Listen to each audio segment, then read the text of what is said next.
The following is an excerpt from the book Experiences of Thought by Anthony Kahn, available now on Amazon.com and Kindle. Loving Logic in Matters of Mind, a note about nothing. In the last chapter, we have attempted to come to grips with the nature of infinity and to go down the rabbit hole of theoretical physics, encountering in the process a range of rather confusing ideas and phenomena. The discussion of these topics has been far from exhaustive and merely gives you a taste of some of the counterintuitive ideas that can actually turn out to model our reality surprisingly well.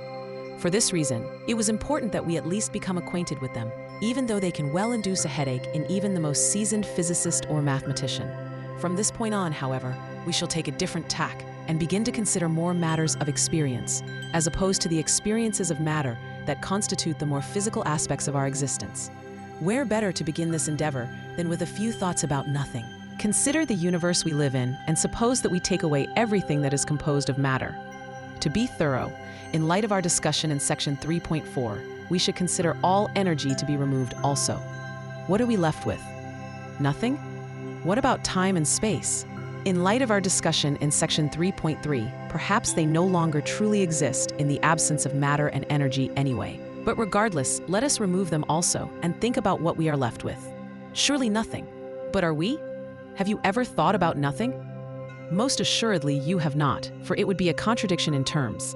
To think about nothing is to not think at all, and indeed to truly experience it, you would need to forgo experience and hence forgo consciousness itself.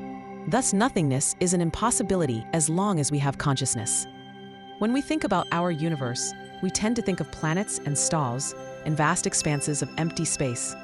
But perhaps surprisingly for us, usually rather self-centered human beings, we often neglect to think of our own place and role within it. There is a whole realm out there we engage in every day that has little to do with time, space, matter, or energy, except insofar as they relate to the functioning of the mind. There is a world of language. There is a world of music. There is a world of thoughts.